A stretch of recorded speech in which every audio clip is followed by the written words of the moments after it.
Hello everyone, this is Chirag Parekh once again welcoming you to the programming world. So Python के course के अंदर अभी तक हम लोगों ने Python के ऑपरेटर्स को डिस्कस किया था लास्ट टाइम. इस सेशन में आज हम लोग Python का स्टैंडर्ड लाइब्रेरी डिस्कस करेंगे. हर एक प्रोग्रामिंग लैंग्वेज की तरह Python में भी बहुत सारे बिल्ट इन फंक्शंस हमारे पास अवेलेबल है. Python की स्टैंडर्ड लाइब्रेरी अवेलेबल है. उसके अंदर हमारे पास बहुत सारे रेडीमेड फंक्शंस है जो अलग अलग मॉड्यूल्स में डिवाइड किए हुए हैं कैटेगरी वाइज. तो यहाँ पर हम लोग मेनली 3 मॉड्यूल्स को आज डिस्कस करेंगे, दैट इज मैथ मॉड्यूल, उसके बाद हम लोग रैंडम मॉड्यूल देखेंगे और लास्ट में हम लोग स्टैटिस्टिक्स मॉड्यूल डिस्कस करेंगे. ठीक है, so let's get started without wasting much time. So math module के कॉमनली यूज होने वाले बहुत सारे फंक्शंस यहाँ पर हम लोग डिस्कस करेंगे. ठीक है, वैसे तो मैथ मॉड्यूल के अंदर बहुत सारे फंक्शंस है, बट जो कॉमनली यूज होते हैं वैसे फंक्शंस हम लोग यहाँ पर डिस्कस करेंगे. तो यहाँ पर आप लोग देख सकते हैं कि सेल फंक्शन है सबसे पहला, जो कि आर्ग्यूमेंट में प्रोवाइड किए गए किसी भी नंबर का सीलिंग वैल्यू हमें रिटर्न करता है. फॉर एग्जाम्पल हमारे पास नंबर है 1.03, राइट. तो सेल फंक्शन क्या करता है, इस नंबर से बड़ा लेकिन उसमें सबसे छोटा जो इंटीजर वैल्यू होगा दैट इज 2.0 वो आपको रिटर्न करेगा. ठीक है, the same way for example अगर -1.03 है तो ऐसे केस में इस नंबर से बड़ा बट उसमें से स्मॉलेस्ट इंटीजर वो आपको रिटर्न करेगा and that will be your -1.0. इसका ठीक अपोजिट फ्लोर फंक्शन काम करता है. तो फ्लोर फंक्शन प्रोवाइड किए गए आर्ग्यूमेंट में जो भी नंबर है उससे छोटा लेकिन सबसे बड़ा इंटीजर जो है वो आपको रिटर्न करेगा, that is 1.0 for the number 1.03.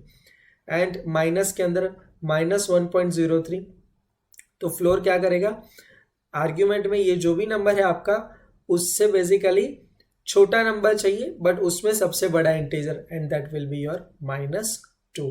So this is how this two function ceil and floor works. The same way we are also having SQRT function. ठीक है, जो हमें किसी भी प्रोवाइड किए गए आर्ग्यूमेंट में जो भी नंबर प्रोवाइड करेंगे उसका स्क्वायर रूट फाइंड करके देगा.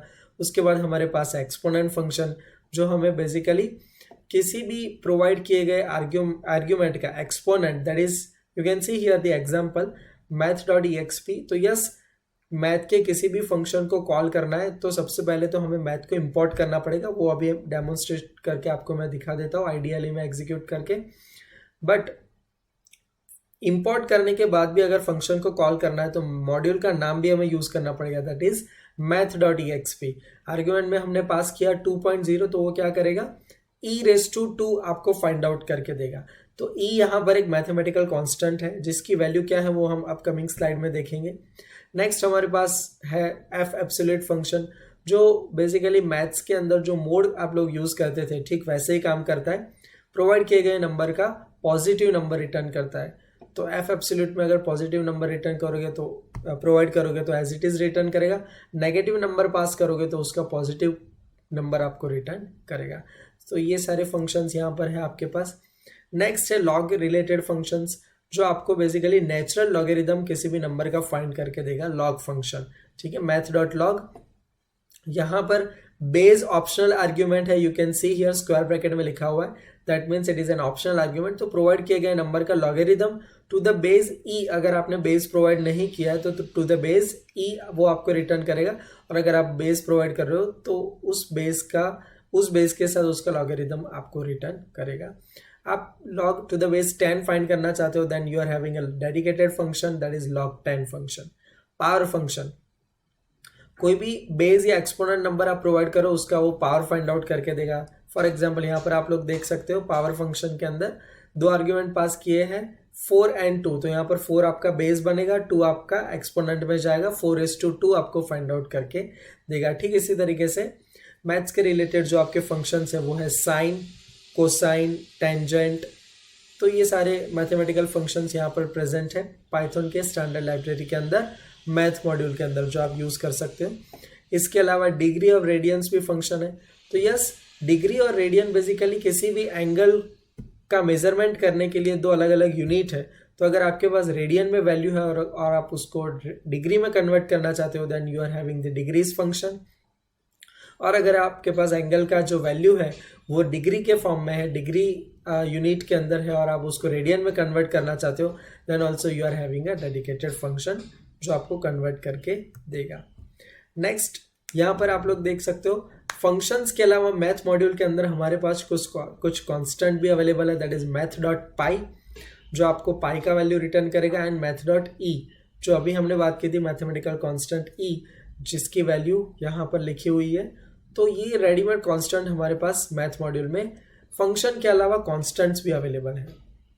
नाउ यहाँ तक अभी तक हम लोगों ने मैथ मॉड्यूल में जो कुछ भी देखा उसको यूज करके यहाँ पर कुछ क्वेश्चंस ऐसे आ सकते हैं आपके एग्जाम में कि यहाँ पर कुछ एक्सप्रेशंस लिखे हुए हैं मैथ्स के अंदर और उसको हम पाइथन में कैसे लिख सकते हैं। तो यहाँ पर आप लोग देख सकते हो फर्स्ट यहाँ पर एक्सप्रेशन है square root of a square plus B square plus C square, right. तो अगर इस एक्सप्रेशन को हमें पाइथन लैंग्वेज में या किसी भी प्रोग्रामिंग लैंग्वेज में लिखना है, then let me tell you ये जो स्क्वायर रूट का साइन है वो तो हमारे पास होता नहीं है, राइट। तो इसको हम पाइथन में या प्रोग्रामिंग लैंग्वेज में कैसे लिख सकते हैं। यहाँ पर आप लोग सोल्यूशन देख सकते हो, एसक्यूआरटी फंक्शन को यूज किया है और उसके आर्ग्यूमेंट में यहाँ पर हमने ये सारी वैल्यू दे दी है। तो यहाँ पर आप लोग देख सकते हो A square plus B square plus C square और इस पूरे वैल्यू को हमने क्या कर दिया एसक्यूआरटी फंक्शन के आर्ग्यूमेंट में डाल दिया। तो इस तरीके से हम इस एक्सप्रेशन को इवेल्युएट कर सकते हैं। नेक्स्ट यहाँ पर आप लोग देख सकते हो 2 minus y e raise to 2y plus 4y, अगर ऐसा कोई एक्सप्रेशन है पाइथन में कैसे लिखेंगे, सिंपल है। यहाँ पर आप लोग सोल्यूशन में देख सकते हो 2 minus y into math dot e x p, क्योंकि ये जो 2y है ये एक्सपोनेंट में जा रहा है तो यहाँ पर उसके लिए हम लोग एक्सपोनेंट फंक्शन यूज करेंगे। तो यहाँ पर आप लोग आराम से पॉज करके इसको देख लेना, सारा एक्सप्रेशन एक बार चेक कर लेना। तो कुछ इस तरीके से आप लोग यहाँ पर दिए गए मैथमेटिकल इक्वेशन को पाइथन प्रोग्रामिंग के अंदर, पाइथन प्रोग्रामिंग स्टेटमेंट के अंदर कन्वर्ट कर सकते हो। तो यहाँ पर कुछ एग्जांपल्स हैं। अगर कुछ भी क्वेरी आती है यहाँ पर किसी भी एग्जांपल में तो कमेंट सेक्शन में मुझे लिखकर ज़रूर बताना, मैं उसका सोल्यूशन आपको नेक्स्ट वीडियो में या फिर कम्युनिटी टैब के अंदर कमेंट करके आपको उसका सोल्यूशन बता दूंगा। नेक्स्ट हमारे पास मौजूद है random module. Let me tell you, randomly अगर कोई भी नंबर जनरेट करना है, जैसे कि आप लोगों ने देखा होगा कि हम लोग ओटीपी हम लोग यूज़ करते हैं, तो हमारा जो भी एप्लीकेशन होता है उसका सिस्टम ओटीपी कैसे जनरेट करता है, तो उसके लिए वो कुछ इस तरीके का ही मॉड्यूल यूज़ करता होगा, जैसे कि पाइथन में हमारे पास है रैंडम मॉड्यूल। तो रैंडमली कोई भी नंबर जनरेट करने के लिए रैंडम मॉड्यूल है हमारे पास, पूरा मॉड्यूल है क्योंकि बहुत सारे फंक्शंस यहाँ पर हैं। सबसे पहला है रैंडम फंक्शन। तो before we proceed with the functions of the random module, let me take you to the IDLE, और वहाँ पर मैथ मॉड्यूल के 1-2 फंक्शन में आपको एग्जीक्यूट करके दिखाऊंगा ताकि आपको आइडिया आ जाए। तो यहाँ पर स्क्रिप्ट मोड है आपके पास, किस तरीके से लिख सकते हैं। सबसे पहले मैथ मॉड्यूल को इंपोर्ट करेंगे, इंपोर्ट मैथ। इतना करने के बाद आप सीधा सीधा मैथ का कोई भी फंक्शन यूज कर सकते हो, that is math dot let us से एसक्यूआरटी।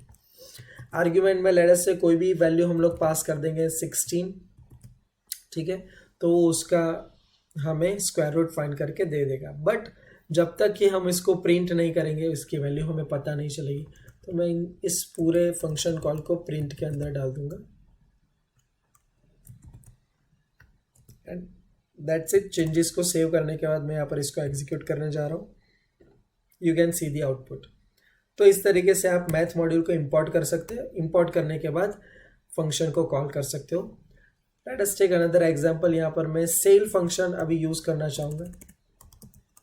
तो यहाँ पर आप लोग देख सकते हो, लेट अस से यहाँ पर वैल्यू मैं दे रहा हूँ 1.56 फॉर एग्जाम्पल।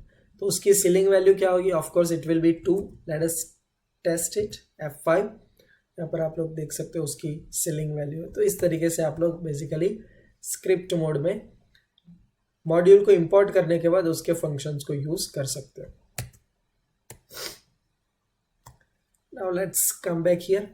रैंडम मॉड्यूल के अंदर हमारे पास सबसे पहला है रैंडम फंक्शन, जो बेसिकली 0 और 1 के बीच में फ्रैक्शनल वैल्यू 0.0 और 1.0 के बीच में जितने भी नंबर्स हैं उसमें से किसी भी नंबर को रैंडमली वो जनरेट करके आपको दे देगा। जो भी नंबर जनरेट होगा n, वो 0 या उससे बड़ा होगा और 1 से छोटा होगा। That you can see over here. That is how random function works. Call करने के लिए आप लोग लिख सकते हो random dot random, because it is present in the random module. Next है हमारे पास रैंडिंट। तो ये 0 और 1 के बीच का फ्रैक्शनल वैल्यू आपको रिटर्न करता है random function. But rand int, अगर आपको इंटीजर वैल्यू चाहिए रैंडमली तो उसके लिए रैंड इंट फंक्शन है। यहाँ पर भी आपको लिमिट दी गई है, that is it will generate values only in the range from a to b. यहाँ पर आप लोग देख सकते हो, यहाँ पर ए और बी दोनों इंक्लूसिव है, ठीक है।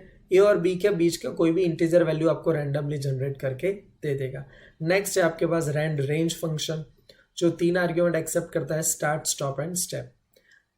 तो बेसिकली स्टार्ट एंड स्टॉप आपका रेंज होगा और उस रेंज में दिए गए प्रोवाइड किए गए स्टेप वैल्यू को यूज करके वो वैल्यूज को जनरेट करेगा। एग्जैक्टली कैसे वर्क करते हैं उसको एग्जांपल के साथ देखेंगे नेक्स्ट टू नेक्स्ट स्लाइड में। तो अभी यहाँ पर रैंडम फंक्शन का डेमोन्स्ट्रेशन आप लोग देख सकते हो। हर बार आप उसको एग्जीक्यूट करोगे, हर बार वो कोई ना कोई अलग नंबर आपको जनरेट करके देगा, any random number between 0 and 1। तो you can see here. Next, ये जो नंबर जनरेट कर रहा है ना रैंडम फंक्शन, ये 0 और 1 के बीच का ही फ्रैक्शनल वैल्यू जनरेट कर रहा है। लेकिन अगर आपको कोई स्पेसिफिक रेंज के अंदर फ्लोट वैल्यू जनरेट करनी है तो उसके लिए यहाँ पर एक फॉर्मूला हम लोगों ने यूज किया हुआ है, दैट इज रैंडम फंक्शन को तो यूज किया ही, बट जो भी रिजल्ट आएगा उसको मल्टीप्लाई करेंगे और ब्रैकेट में यहाँ पर आप रेंज दे दो, upper range minus lower range plus lower range.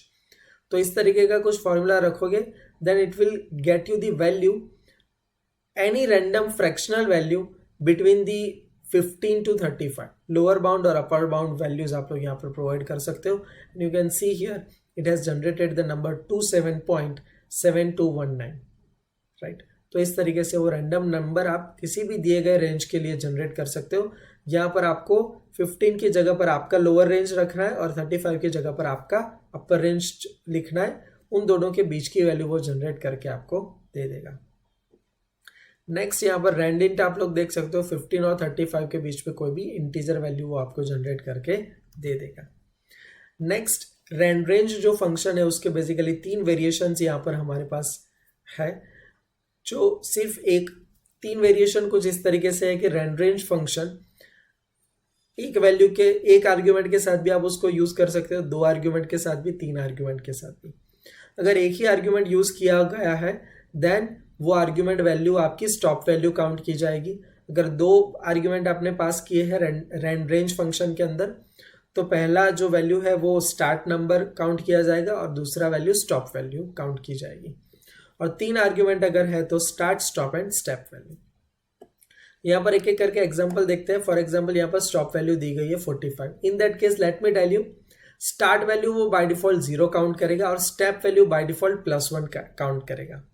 ठीक उसी तरीके से यहाँ पर स्टार्ट वैल्यू और स्टॉप वैल्यू दी गई है, स्टॉप वैल्यू दी गई है, तो स्टेप वैल्यू वो +1 कैलकुलेट करके बाय डिफॉल्ट 11 और 45 के बीच का कोई भी रैंडम नंबर जनरेट करके आपको दे देगा।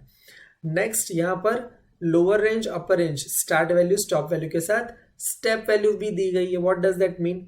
तो वो 11 से स्टार्ट करके 45 के बीच में कोई भी रैंडम नंबर जनरेट करेगा but with the step value 4। What does that mean? तो 11 के बाद वो सीधा 4th स्टेप, मतलब कि 4th नंबर कौन सा आएगा? 15। तो 11 के बाद वो सीधा वैल्यू ले सकता है 15 4 के स्टेप में। 15 के बाद अगेन 4 स्टेप पे आएगा नंबर 19, तो वो सीधा 19 नंबर जनरेट करेगा। Let me tell you, this function आप उसको कितनी भी बार एग्जीक्यूट करो, it will never generate the value 16, 17, 18, वो कोई वैल्यू जनरेट नहीं करेगा। ठीक उसी तरीके से वो कभी भी वैल्यू 12, 13, 14 जनरेट करके आपको नहीं देगा। 4 के स्टेप में ही वो आपको वैल्यूज देगा। ठीक है। नेक्स्ट, यहाँ पर आप लोग देख सकते हो कि इसके ऊपर से कैसे क्वेश्चंस आ सकते हैं। So let me tell you, random module के अंदर जो पॉसिबल क्वेश्चंस है वो कुछ इस तरीके के हो सकते हैं कि आपको कोई कोड दिया जाएगा और उस कोड का आउटपुट में आपको मिनिमम और मैक्सिमम कौन सा नंबर पॉसिबली मिल सकता है वो आपको गेस करके यहाँ पर आंसर देना है। तो यहाँ पर आप लोग देख सकते हो रैंडिंट फंक्शन यूज किया, 3 to 10 के बीच का कोई भी नंबर दे सकता है आपको। तो मिनिमम हो सकता है 3 और मैक्सिमम हो सकता है 10, लेकिन उसके साथ साथ यहाँ पर -3 किया है। तो मिनिमम वैल्यू अगर 3 होगी तो -3 करने पर 0, तो इसीलिए यहाँ पर आंसर में मिनिमम पॉसिबल नंबर कौन सा लिखा है? 0। मैक्सिमम हो सकता है 10, लेकिन -3 करने पर वो क्या हो जाएगा? 7। तो इस तरीके से आप मिनिमम और मैक्सिमम नंबर गैस कर सकते हो। नेक्स्ट है कि ऐसा कोई कोड लिखा हुआ है रैंडम मॉड्यूल का यूज़ करके, रैंडम फंक्शन का यूज़ करके, और आपको डिस्कस करना है कि उसके अंदर क्या आउटपुट उसका हो सकता है, मिनिमम वैल्यू, बेसिकली उसकी रेंज क्या होगी, मिनिमम वैल्यू, मैक्सिमम वैल्यू ही यहाँ पर आपको ऊपर के क्वेश्चन की तरह ही यहाँ पर भी सेम काइंड ऑफ क्वेश्चन है, यहाँ पर आपको रेंज बताना है। तो यहाँ पर आप लोग देख सकते हो रैंडम जो फंक्शन है वो 0 और 1 के नंबर का कोई भी नंबर जनरेट करके दे सकता है, फ्रैक्शनल नंबर। लेट अस से अगर मिनिमम नंबर 0 ही काउंट कर लेते तो मल्टीप्लाई बाय 100 भी क्या होगा, 0, और मैक्सिमम नंबर हो सकता है 1, तो 1 इंटू 100 क्या होगा, 100। तो बेसिकली वो 0 और 100 के बीच का कोई भी रैंडम वैल्यू आपको जनरेट करके दे सकता है, और वही सोल्यूशन में लिखा हुआ है, ठीक है। और ये वाला फंक्शन तो एज इट इज़ है, जो 0 और 1 के बीच का वैल्यू आपको रिटर्न करेगा, तो वही यहाँ पर लिखा हुआ है। नेक्स्ट लास्ट यहाँ पर मॉड्यूल हमारे पास है स्टैंडर्ड लाइब्रेरी के अंदर। वैसे बहुत सारे हैं, लेकिन कॉमनली हम लोग यहाँ पर इन 3 मॉड्यूल्स को ही डिस्कस करेंगे, ठीक है। अदरवाइज स्पेसिफिक डोमेन के ऊपर अगर आप काम कर रहे हो तो उस डोमेन के रिलेटेड जो भी लाइब्रेरी है वो आप डिटेल में उसको लर्न कर सकते हो, लेकिन यहाँ पर कॉमनली हम लोग सिर्फ ये 3 मॉड्यूल से डिस्कस करेंगे। तो स्टेटिस्टिक्स मॉड्यूल के अंदर हमारे पास 3 मेनली फंक्शंस अवेलेबल है, that is mean, median and mode function. Of course mean क्या करेगा, तो आपको बेसिकली आर्ग्यूमेंट में कोई सीक्वेंस पास करना है, सीक्वेंस ऑफ नंबर्स, और उन नंबर का एवरेज वो आपको रिटर्न करेगा। मीडियन क्या करेगा, मिडल वैल्यू आपको रिटर्न करेगा।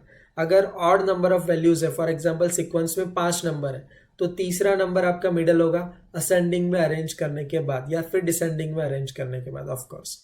लेकिन यहाँ पर अगर आपके सीक्वेंस में वैल्यूज है, लेट अस से 10 नंबर है टोटल, तो 5th और 6th आपका मिडल नंबर होगा, तो उन दोनों का एवरेज वो आपको फाइंड आउट करके दे देगा। That is how median works in Python.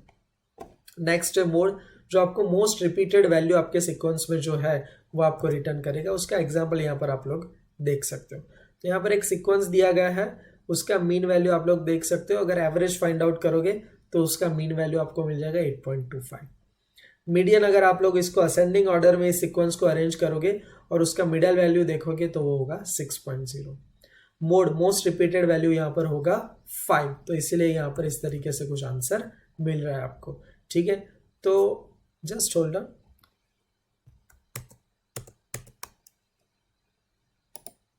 सो आज के इस सेशन में हम लोगों ने पाइथन के स्टैंडर्ड लाइब्रेरी के मॉड्यूल्स को डिस्कस किया है। आई होप ये वीडियो आपको सही में बहुत ही पसंद आई है।